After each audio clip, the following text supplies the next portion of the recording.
Dear students, good morning. Assalamu alaikum. Welcome to today's online class. Today we will discuss about classification of verb. You know, verb is the soul of a sentence. If you have a good command over verb, you will be able to write correct sentence and it will give you some confidence to write sentence correctly.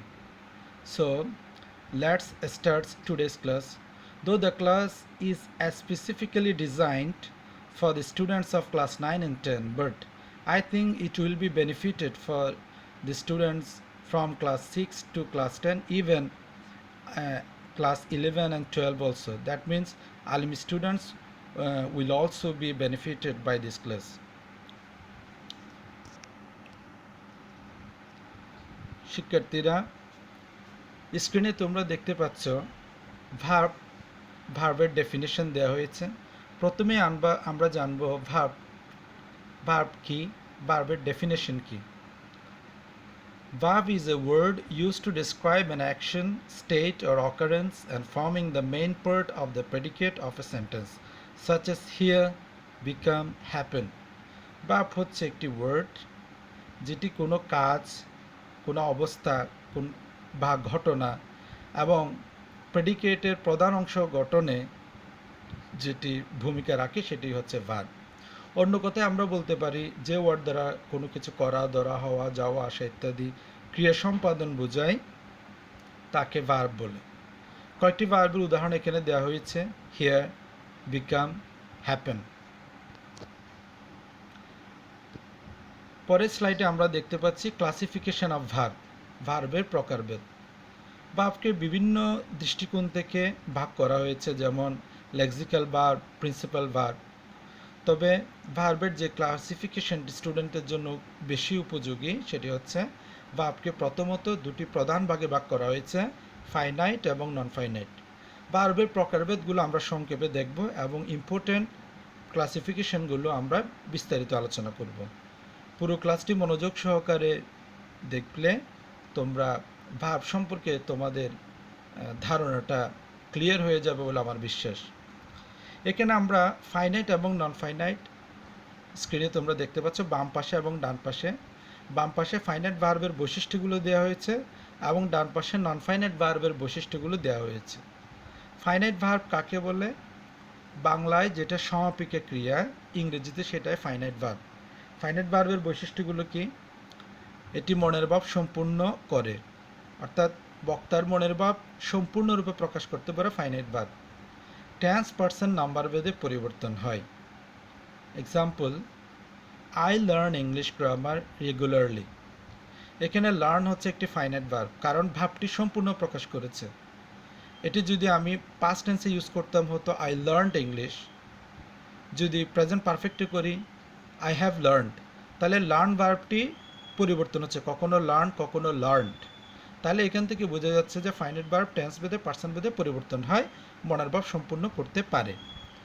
ডান পাশে আমরা দেখতে পাচ্ছি non finite verb. Non finite verb হচ্ছে বাংলায় যেটা অসামীপিকে ক্রিয়া, সেটাই হচ্ছে নন ফাইনাইট ভার্ব।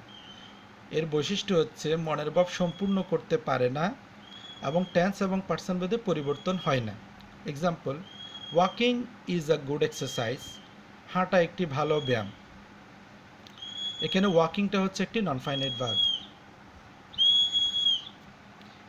এরপর ক্লাসিফিকেশন অফ ভার্বে আমরা ফাইনাইট ভার্বের প্রকারভেদগুলো দেখতে পাচ্ছি। ফাইনাইট ভার্বকে দুভাগে ভাগ করা হয়েছে: প্রিন্সিপাল, অক্সিলারি। প্রিন্সিপাল ভার্ব হচ্ছে বাক্যের প্রধান ভার্ব, প্রধান ক্রিয়া। প্রিন্সিপাল ভার্বকে আবার দুভাগে ভাগ করা হয়েছে: ট্রানজিটিভ, ইনট্রানজিটিভ। ট্রানজিটিভ কাকে বলে, ইনট্রানজিটিভ কাকে বলে আমরা একটু পরে জানতে পারব। তার আগে দেখিনি অক্সিলারি ভার্ব কাকে বলে। অক্সিলারি ভার্ব হচ্ছে মূলত প্রিন্সিপাল ভার্বকে হেল্প করার জন্য যে ভার্ব কাজ করে তাকে অক্সিলারি ভার্ব বলে। এই অক্সিলারি ভার্বগুলো আবার দুভাগে বিভক্ত: primary auxiliary, modal auxiliary. Primary অক্সিলারিগুলোকে আমরা বলতে পারি to be verb, have verb, do verb, অর্থাৎ am, is, are, was, were, been, have, has, had, do, does, did. এই প্রাইমারি অক্সিলারিগুলো মূলত প্রিন্সিপাল ভার্বকে হেল্প করার জন্য আসে। তবে প্রিন্সিপাল ভার্ব না থাকলে বাক্যে এই প্রাইমারি অক্সিলারি ভার্বগুলো প্রিন্সিপাল ভার্বের কাজ করে, যেমন Karim is a teacher, Rahim is student. আবার যখন আমরা এভাবে বলি he is writing a letter, তখন ইজ ভার্বটি এখানে হেল্পিং অর্থাৎ প্রিন্সিপাল ভার্বকে সাহায্য করার জন্য এসেছে। মডেল ভার্বগুলো হচ্ছে shall, should, will, would, can, could, may, might, must, or to ইত্যাদি। মডেল ভার্বগুলো প্রিন্সিপাল ভার্বকে হেল্প করার জন্য আসে। তবে তোমরা সবসময় মনে রাখবে মডেল অক্সিলারি ভার্বের পরে সবসময় ভার্বের বেস ফর্ম হয়, অর্থাৎ I shall do the work, you should do the work, he will do the work, I would do the work, অর্থাৎ সবসময় মডেল অক্সিলারি ভার্বের পরে সবসময় মূল ভার্বের বেস ফর্ম বসবে। তাহলে আমরা দেখে নিলাম যে ফাইনাইট ভার্বকে দুভাগে ভাগ করা হয়েছে, প্রিন্সিপাল এবং অক্সিলারি। প্রিন্সিপাল ভার্বকে দুভাগে ভাগ করা হয়েছে, ট্রানজিটিভ, ইন্ট্রানজিটিভ, এবং অক্সিলারি ভার্বকে দুভাগে ভাগ করা হয়েছে, primary auxiliary, modal auxiliary. Transitive এবং ইন্ট্রানজিটিভ বুঝতে হলে আমাদেরকে অবজেক্ট চিনতে হবে। তাহলে আমরা দেখিনি অবজেক্ট কাকে বলে। What is an object? An object is a noun or pronoun that is governed by a verb or a preposition. There are three kinds of object. অবজেক্টের তিনটি প্রকার আমরা দেখতে পাচ্ছি। অবজেক্ট হচ্ছে একটি নাউন বা প্রনাউন যেটি ভার্ব দ্বারা পরিচালিত হয় অথবা কোনো প্রেপোজিশন দ্বারা। অবজেক্টের তিনটি প্রকারভেদ আমরা দেখতে পাচ্ছি, ডিরেক্ট অবজেক্ট, ইনডিরেক্ট অবজেক্ট, এবং আরেকটি হচ্ছে object of a preposition. Direct অবজেক্টে আমরা দেখতে পাচ্ছি she writes a letter, এখানে লেটার হচ্ছে a letter হচ্ছে direct object. give her the prize, এখানে হার হচ্ছে indirect object. sit with her, এখানে হার হচ্ছে প্রেপোজিশনের অবজেক্ট। বাংলায় আমরা অবজেক্ট কিভাবে চিনব? অবজেক্ট চেনার উপায় হচ্ছে সেন্টেন্সের ভার্বকে হোয়াট এবং হোম অর্থাৎ কি বা কাকে দ্বারা প্রশ্ন করলে তার উত্তরে যা পাওয়া যায় তাকে অবজেক্ট বলে। যেমন শি রাইটস আ লেটার, এখানে আমরা প্রশ্ন করতে পারি হোয়াট ডাজ শি রাইট, সে কী লেখে? উত্তরে আমরা পাই আ লেটার। সুতরাং আ লেটার হলো একটি অবজেক্ট। কি দ্বারা প্রশ্ন করলে, ভার্বকে কি দ্বারা প্রশ্ন করলে আমরা এখানে পাচ্ছি আ লেটার। সে একটি চিঠি লিখে, কি লিখে? চিঠি লিখে। কি দ্বারা প্রশ্ন করলে আমরা উত্তরে কী পাচ্ছি? A letter. সুতরাং আ লেটার হচ্ছে একটি অবজেক্ট। আবার এই বাক্যটি দেখো, কুলসুম গেভ হার আ ফ্যান, কুলসুম তাকে একটি কলম দিয়েছিল। এখানে আমরা প্রশ্ন করতে পারি whom did Kulsum give a pan, Kulsum কাকে একটি কলম দিয়েছিল? উত্তর আমরা পাই হার। অর্থাৎ হার হলো অবজেক্ট। অর্থাৎ কি বা কাকে দ্বারা প্রশ্ন করলে, ভার্বকে কি বা কাকে দ্বারা প্রশ্ন করলে তার উত্তরে যা পাওয়া যায় তাই হচ্ছে অবজেক্ট। এবার আমরা ট্রানজিটিভ ভার্ব কাকে বলে সেটা শিখব। ট্রানজিটিভ ভার্ব হচ্ছে যে ভার্বের অবজেক্ট আছে তাকে ট্রানজিটিভ ভার্ব বলে। অবজেক্ট চিনার উপায় আমরা একটু আগেই শিখেছি। এবার নিচের এক্সাম্পলগুলো দেখো। হি টিচেস আস ইংলিশ, তিনি আমাদের ইংরেজি শেখান। হি টিচেস আস ইংলিশ, এখানে আমরা প্রশ্ন করতে পারি কি শেখান? উত্তর হচ্ছে ইংলিশ। আবার এটাও প্রশ্ন করতে পারি কাকে শেখান? উত্তর হচ্ছে আস, আমাদেরকে। সুতরাং এই বাক্যটিতে দুটি অবজেক্ট আছে, আসও অবজেক্ট, ইংলিশ অবজেক্ট। ইংলিশ হচ্ছে ডিরেক্ট অবজেক্ট, আস হচ্ছে ইনডিরেক্ট অবজেক্ট। পরের বাক্যটি দেখো, শি রাইটস অ্যান এসে, সে একটি রচনা লিখে। এখানে আমরা প্রশ্ন করতে পারি কি লিখে? উত্তর হচ্ছে অ্যান এসে। সুতরাং অ্যান এসে হচ্ছে অবজেক্ট। যেহেতু ভার্বটির অবজেক্ট আছে সুতরাং রাইট ভার্বটি হচ্ছে ট্রানজিটিভ ভার্ব। তারপরের বাক্যটি দেখো, Mahera flies a kite, Mahera একটি ঘুড়ি উড়ায়। কি উড়ায়? প্রশ্ন করলে উত্তরে আসে ঘুড়ি উড়ায়। তাহলে আ কাইট হচ্ছে অবজেক্ট আর ফ্লাই ভার্বটি হচ্ছে transitive verb. Students generally like colourful books, ছাত্রছাত্রীরা সাধারণত রঙিন বই পছন্দ করে। এখানে আমরা প্রশ্ন করতে পারি কি পছন্দ করে? উত্তর আসে কালারফুল বুকস। সুতরাং কালারফুল বুকস হচ্ছে অবজেক্ট এবং লাইক ভার্বটি হচ্ছে transitive verb. Mother loves her very much, মা তাকে খুব ভালোবাসে। প্রশ্ন করতে পারি কাকে ভালোবাসে? উত্তর হচ্ছে হার। সুতরাং হার হচ্ছে অবজেক্ট আর লাভ ভার্বটি হচ্ছে ট্রানজিটিভ ভার্ব। সুতরাং আমরা বুঝতাম যে ভার্বের অবজেক্ট আছে তাকে ট্রানজিটিভ ভার্ব বলে, অর্থাৎ যে ভার্ব অবজেক্ট গ্রহণ করে সেটা ট্রানজিটিভ ভার্ব।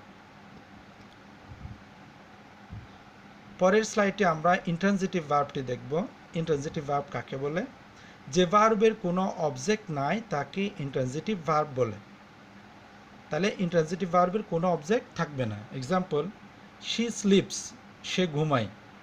এখানে কোনো অবজেক্ট নাই, আমরা এখানে কি বা কাকে দ্বারা প্রশ্ন করতে পারি না। She goes to madrasa every day, সে প্রতিদিন মাদ্রাসায় যায়। এখানেও কি বা কাকে দ্বারা প্রশ্ন করার সুযোগ নাই। Birds fly in the sky, পাখিরা আকাশে ওড়ে, এখানেও কোনো অবজেক্ট নাই। শি স্পিক্স ভেরি ফাস্ট, সে খুব দ্রুত কথা বলে, এখানেও কোনো অবজেক্ট নেই। শামা রান স্লোলি, এখানেও কোনো অবজেক্ট নেই। সুতরাং এখানে স্লিপ, গোজ, ফ্লাই, স্পিক এবং রান এই ভার্বগুলো হচ্ছে ইন্ট্রানজিটিভ ভার্ব, যেহেতু এগুলোর কোনো অবজেক্ট নাই। আবার অনেক সময় ইন্ট্রানজিটিভ ভার্ব ট্রানজিটিভলি ইউজ হতে পারে, যেমন শি স্লিপস, এখানে স্লিপটা হচ্ছে ইন্ট্রানজিটিভ, কিন্তু আমি যদি বলি she slips a sound slip, তখন এটির একটি অবজেক্ট গ্রহণ করে, তখন স্লিপ ভার্বটি ট্রানজিটিভ হয়ে গেল। Birds fly in the sky, এখানে ফ্লাই ভার্বটি ইন্ট্রানজিটিভ, কিন্তু আমি যদি বলি কুলসুম ফ্লাইস আ কাইট, তখন ফ্লাই ভার্বটি ট্রানজিটিভ হয়ে যায়। অর্থাৎ অবজেক্ট গ্রহণ করলে ট্রানজিটিভ, অবজেক্ট গ্রহণ না করলে ইন্ট্রানজিটিভ। আশা করি তোমরা ট্রানজিটিভ এবং ইন্ট্রানজিটিভ বুঝতে পেরেছ। এবার আমরা নন ফাইনাইট ভার্বের প্রকারভেদগুলো দেখব। এর আগ পর্যন্ত আমরা দেখেছি ফাইনাইট ভার্বের প্রকারভেদগুলো। ফাইনাইট ভার্ব দু প্রকার, principal verb, auxiliary verb. Principal ভার্বগুলো আবার দু প্রকার, ট্রানজিটিভ, ইন্ট্রানজিটিভ। এতক্ষণ পর্যন্ত আমরা ট্রানজিটিভ, ইন্ট্রানজিটিভ দেখেছি। এবার আমরা দেখব non finite verb. Non finite verb হচ্ছে ওই সমস্ত ভার্ব যেগুলো টেন্স ভেদে, পার্সন ভেদে পরিবর্তন হয় না, মনের ভাব সম্পূর্ণ করতে পারে না, বাংলায় যাকে বলে অসামপিকে ক্রিয়া। নন ফাইনাইট ভার্বকে তিন ভাগে ভাগ করা হয়েছে: জেরান্ট, পার্টিসিপল, ইনফিনিটিভ। পার্টিসিপলকে আবার তিন ভাগে ভাগ করা হয়েছে: present participle, past participle, perfect participle. Note, ভালো করে লক্ষ্য করো, নন ফাইনাইট ভার্ব কোনো অবস্থাতেই পরিবর্তন হয় না। নিচের বাক্যগুলো যদি আমরা একটু মনোযোগ সহকারে দেখি তাহলে বুঝতে পারবো। যেমন দেখো, I want to go, she wants to go, she wanted to go, she has wanted to go. এখানে প্রত্যেকটি বাক্যে two go, to go, to go, to গো এটির কোনো পরিবর্তন হয় নাই। কিন্তু ওয়ান্ট ভার্বটি দেখো, want, wants, wanted, has wanted, অর্থাৎ এটির পরিবর্তন হয়েছে। যে ভার্বটি টেন্স ভেদে, পার্সন ভেদে পরিবর্তন হয় সেটি হচ্ছে ফাইনাইট ভার্ব। সুতরাং এখানে ওয়ান্ট হচ্ছে ফাইনাইট, আর to go, to go, to go এটি হচ্ছে নন ফাইনাইট ভার্ব, কারণ এটি টেন্স ভেদে, পার্সন ভেদে পরিবর্তন হয় না। সুতরাং টু গো হচ্ছে একটি নন ফাইনাইট ভার্ব। এবার আমরা নন ফাইনাইট ভার্বের প্রকারভেদগুলো একটু ভালো করে দেখব। প্রথমে আমরা দেখব জেরান্ট। খুব সংক্ষেপে আমরা আলোচনা করব। জেরান্টের ফরমেশন বা গঠন হচ্ছে ভার্বের বেস প্লাস আইএনজি। বেসটা কি? ভার্বের বেস হচ্ছে যেমন গো, গোস, ওয়েন্ট, গন, গোয়িং, অর্থাৎ ভার্বের কয়েকটা রূপ বললাম, এখানে মূল রূপটা হচ্ছে গো। সুতরাং ভার্বের বেস বলতে আমরা বুঝবো ভার্বের মূল রূপটিকে। ফরমেশন হচ্ছে জেরান্ট গঠন করব আমরা ভার্বের বেসের সাথে আইএনজি যোগ করে। যেমন ওয়াক হচ্ছে ভার্বের একটি বেস ফর্ম, এর সাথে যদি আমরা আইএনজি যোগ করি তখন হয় ওয়াকিং। সুতরাং ওয়াকিং হচ্ছে জেরান্ট। ফাংশন, কাজ কি? জেরান্ডের কাজ কি? জেরান্ডের কাজ হচ্ছে নাউন হিসেবে, বাক্যের নাউন হিসেবে জেরান্ড কাজ করে। Example, walking is a good exercise, হাঁটা একটি ভালো ব্যায়াম। এখানে ওয়াকিংটা সাবজেক্ট পজিশনে আছে, অর্থাৎ নাউন বাক্যের সাবজেক্টের কাজ করতে পারে, নাউন বাক্যের অবজেক্টের কাজ করতে পারে, নাউন প্রেপোজিশনের অবজেক্ট হতে পারে। নাউন যে যে কাজ করতে পারে জেরান্ডও একই কাজ করতে পারে। তাহলে walking is a good exercise, এখানে ওয়াকিং হচ্ছে সাবজেক্ট পজিশনে আছে, এটি নাউনের কাজ করতেছে, সুতরাং এটি জেরান্ট। আই লাইক ওয়াকিং, আমি হাঁটা পছন্দ করি। কি পছন্দ করি? হাঁটা পছন্দ করি। এখানে ওয়াকিংটা অবজেক্ট পজিশনে আছে। You cannot succeed in life without working hard, কঠোর পরিশ্রম ছাড়া তুমি জীবনে সফল হতে পারবে না। এখানে উইদাউটের পরে আমরা ওয়াকিং বেস প্লাস আইএনজি দেখতে পাচ্ছি, উইদাউটটা হচ্ছে প্রেপোজিশন, সুতরাং ওয়াকিং হচ্ছে এখানে প্রেপোজিশনের অবজেক্ট হিসেবে কাজ করছে, সুতরাং ওয়াকিংটা হচ্ছে জেরান্ট। প্রথম বাক্যে আমরা সাবজেক্ট পজিশনে দেখতে পাচ্ছি, দ্বিতীয় বাক্যে জেরান্টকে অবজেক্ট পজিশনে দেখতে পাচ্ছি, তৃতীয় বাক্যে জেরান্টকে প্রেপোজিশনের অবজেক্ট পজিশনে দেখতে পাচ্ছি। তাহলে জেরান্ড হচ্ছে ভার্বের বেস প্লাস আইএনজি এবং বাক্যে নাউন হিসেবে কাজ করবে। নাউন যে কাজগুলো করে জেরান্ডও একই কাজ করে। নেক্সট স্লাইডে আমরা দেখতে পাচ্ছি ইনফিনিটিভ। ইনফিনিটিভের ফরমেশন বা গঠন হচ্ছে টু প্লাস ভার্বের বেস ফর্ম। যেমন নিচের উদাহরণটি দেখো, টু প্লাস ওয়াক। এখানে টু এর সাথে ওয়াক ভার্বের বেস ফর্মটি যুক্ত হয়েছে, ওয়াক, সুতরাং এটি হলো টু ওয়াক। টু ওয়াক হচ্ছে ইনফিনিটিভ। ফাংশন কি, এটির কাজ কি, সেন্টেন্সে বাক্যে এটি নাউন হিসেবে কাজ করে। Example, to walk is a good exercise, হাঁটা একটি ভালো ব্যায়াম। এখানে টু ওয়াকটা সাবজেক্ট পজিশনে আছে, অর্থাৎ নাউনের কাজ করছে। I want to work in the garden for a while. I want to walk, আমি চাই, কি চাই, টু ওয়াক, হাঁটতে। এখানে টু ওয়াকটি অবজেক্ট পজিশনে আছে। তাহলে ইনফিনিটিভ টু প্লাস ভার্বের বেস ফর্ম এভাবে গঠিত হয় এবং বাক্যে নাউনের কাজ করে। নাউন যে যে কাজ করতে পারে ইনফিনিটিভ একই কাজ করতে পারে। প্রথম বাক্যে সাবজেক্ট পজিশন আছে, পরের বাক্যে অবজেক্ট পজিশন আছে। এভাবে আমরা সংক্ষেপে ইনফিনিটিভ বুঝতে পারলাম। এবার আমরা দেখব পার্টিসিপেল, অর্থাৎ জেরান্ড, ইনফিনিটিভ, পার্টিসিপেল, এই তিন প্রকার নন ফাইনাইট ভার্ব। পার্টিসিপেল আবার তিন ভাগে বিভক্ত: present participle, past participle, perfect participle. প্রথমে আমরা প্রেজেন্ট পার্টিসিপল দেখব। প্রেজেন্ট পার্টিসিপলের ফরমেশন হচ্ছে জেরান্ডের মতোই, ভার্বের বেস প্লাস আইএনজি। যেমন ফ্লট প্লাস আইএনজি, ফ্লটিং। ফ্লটিং মানে ভাসমান। প্রেজেন্ট পার্টিসিপল একই সাথে ভার্বেরও কাজ করে এবং অ্যাডজেক্টিভের কাজ করে। ফাংশন বাক্যে অ্যাডজেক্টিভ হিসেবে কাজ করে। লক্ষ্য করো, জেরান্ড কাজ করে নাউন হিসেবে আর প্রেজেন্ট পার্টিসিপল কাজ করে অ্যাডজেক্টিভ হিসেবে। দুটোর গঠন কিন্তু একই, কিন্তু কাজ ভিন্ন। এক্সাম্পল, নিচের বাক্যে দেখো, I saw a floating flower in the lake. আমি হ্রদে একটি ভাসমান ফুল দেখেছিলাম। এখানে ফ্লটিং হচ্ছে প্রেজেন্ট পার্টিসিপল, একই সাথে ভার্বেরও কাজ করছে আবার অ্যাডজেক্টিভেরও কাজ করছে। ফুলটি সম্পর্কে এক্সট্রা একটা ইনফরমেশন দিচ্ছে। ফুলটি কেমন?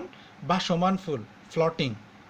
সাধারণত আমরা ভার্ব ই, am, is, are, was, were এগুলোর পরে have been, has been, shall have been, will have been এগুলোর পরে সাধারণত ভার্বের বেস প্লাস আইএনজি যোগ করি। কিন্তু এই বাক্যে তোমরা দেখতে পাচ্ছ এখানে কোনো অক্সিলারি ভার্ব আসে নাই। অক্সিলারি ভার্ব না এসেও ভার্বের বেস প্লাস আইএনজি হয়েছে। ফুলটাকে বিশেষায়িত করছে বলে এখানে ফ্লটিংটা হচ্ছে অ্যাডজেক্টিভের কাজ করছে। পরের বাক্যে দেখো, don't disturb the sleeping dog. ঘুমন্ত কুকুরটিকে বিরক্ত করো না। এখানে স্লিপিং হচ্ছে প্রেজেন্ট পার্টিসিপল, এখানে স্লিপিং হচ্ছে প্রেজেন্ট পার্টিসিপল, অর্থাৎ এটি একই সাথে ভার্বের কাজ করতেছে আবার অ্যাডজেক্টিভের কাজ করতেছে। কুকুরটি কেমন? ঘুমন্ত কুকুর। তাহলে কুকুর সম্পর্কে একটা এক্সট্রা ইনফরমেশন দিচ্ছে। অ্যাডজেক্টিভের কাজ হচ্ছে নাউন বা প্রোনাউনকে মডিফাই করা। এখানে ডগকে মডিফাই করতেছে স্লিপিং, উপরের বাক্যে ফ্লটিং মডিফাই করতেছে ফ্লাওয়ারকে। সুতরাং প্রেজেন্ট পার্টিসিপল অ্যাডজেক্টিভের কাজ করে। কিসের কাজ করে? অ্যাডজেক্টিভের কাজ করে। প্রেজেন্ট পার্টিসিপল বাক্যে অ্যাডজেক্টিভের কাজ করে আর ফরমেশনটা হচ্ছে ভার্বের বেস প্লাস আইএনজি। জেরান্ড নাউনের কাজ করে আর প্রেজেন্ট পার্টিসিপল অ্যাডজেক্টিভের কাজ করে। দুটোর গঠনে কি, কিন্তু কাজ ভিন্ন। এবার আমরা দেখব পাস্ট পার্টিসিপল। পাস্ট পার্টিসিপল তোমরা জানো যে কনজুগেশন অফ ভার্বে, ভার্বের রূপান্তরে আমরা present form, past participle form দেখি। যেটি পাস্ট পার্টিসিপল সেটি হচ্ছে নন ফাইনাইট ভার্বের পাস্ট পার্টিসিপল। ফাংশন অ্যাডজেক্টিভ হিসেবে, পাস্ট পার্টিসিপল বাক্যে অ্যাডজেক্টিভ হিসেবে কাজ করে। সব পাস্ট পার্টিসিপল অ্যাডজেক্টিভ হিসেবে কাজ করে না, কিছু পাস্ট পার্টিসিপল অ্যাডজেক্টিভ হিসেবে কাজ করে, সেগুলি হচ্ছে non finite verb. Example, I saw a broken chair in the jungle. জঙ্গলে বা বনে আমি একটি ভাঙা চেয়ার দেখেছিলাম। BRAC, broke, broken. ব্রোকেন হচ্ছে ব্র্যাকের পিপি, অর্থাৎ পাস্ট পার্টিসিপল। সাধারণত আমরা পাস্ট পার্টিসিপল ব্যবহার করি হ্যাভ বা হ্যাজের পরে কিংবা হ্যাডের পরে, কিন্তু এখানে আমরা কোনো হ্যাভ হ্যাজ ছাড়াই ভার্বের পিপি ইউজ করলাম। কেন ইউজ করলাম? চেয়ারকে মডিফাই করার জন্য। কেমন চেয়ার? আ ব্রোকেন চেয়ার, একটি ভাঙা চেয়ার। একটি নাউনকে মডিফাই করতেছে, নাউনকে মডিফাই করে কে? অ্যাডজেক্টিভ। সুতরাং আ ব্রোকেন হচ্ছে adjective. The injured girl was hospitalised. আহত মেয়েটিকে হাসপাতালে ভর্তি করানো হলো। দ্য ইনজুর্ড গার্ল, তাহলে গার্লটি সম্পর্কে একটা এক্সট্রা ইনফরমেশন দিচ্ছে। কেমন গার্ল? ইনজুর্ড, অর্থাৎ আহত বালিকা। এখানে ইনজুর্ডটা হচ্ছে পাস্ট পার্টিসিপল, যেটি অ্যাডজেক্টিভের কাজ করতেছে, গার্লকে মডিফাই করতেছে, গার্লকে বিশেষায়িত করতেছে, গার্ল সম্পর্কে একটা এক্সট্রা ইনফরমেশন দিচ্ছে। হি বট স্টোলেন ওয়াচ, সে একটি চুরি করা ঘড়ি ক্রয় করলো। ঘড়িটি কেমন? ওয়াচ সম্পর্কে এখানে ইনফরমেশন দিচ্ছে, স্টোলেন ওয়াচ, স্টোলেন চুরি করা ঘড়ি। ওয়াচটা হচ্ছে নাউন, এটাকে মডিফাই করতেছে স্টোলেন অ্যাডজেক্টিভ। সুতরাং স্টোলেন ভার্বের পিপি পাস্ট পার্টিসিপল এখানে অ্যাডজেক্টিভের কাজ করতেছে। সুতরাং আমরা জানলাম পাস্ট পার্টিসিপল বাক্যে অ্যাডজেক্টিভের কাজ করে, অর্থাৎ নাউন বা প্রোনাউনকে মডিফাই করে। এবার আমরা দেখব পারফেক্ট পার্টিসিপল। পারফেক্ট পার্টিসিপলের ফরমেশনটা হচ্ছে হ্যাভিং প্লাস ভার্বের পাস্ট পার্টিসিপল, অর্থাৎ হ্যাভিং এর পরে ভার্বের পিপি ব্যবহার করা হয়। Example, having seen the tiger she ran away, বাঘটিকে দেখে সে দৌড়ে পালালো। এখানে হ্যাভিং এর পরে ভার্বের যে পিপি ইউজ করা হয়েছে এটি হচ্ছে perfect participle. We started our journey having performed মাগরিব প্রেয়ার, মাগরিবের নামাজ পড়ে আমরা আমাদের ভ্রমণ শুরু করলাম। একটি কাজ করে আরেকটি কাজ করার অর্থে সাধারণত পারফেক্ট পার্টিসিপল ব্যবহৃত হয়। হ্যাভিং টেকেন লাঞ্চ, দুপুরের খাবার খেয়ে শি ওয়েন টু মার্কেট, সে বাজারে গিয়েছিল। তাহলে হ্যাভিং প্লাস ভার্বের পিপি এটি পারফেক্ট পার্টিসিপল হিসেবে কাজ করছে। তো সংক্ষেপে আমরা ভার্বের প্রকারভেদগুলো দেখলাম। ভার্বের প্রকারভেদগুলোর মধ্যে আমরা প্রথমে দেখেছি যে ভার্বকে প্রথমত দুভাগে ভাগ করা হয়েছে, ফাইনাইট, নন ফাইনাইট।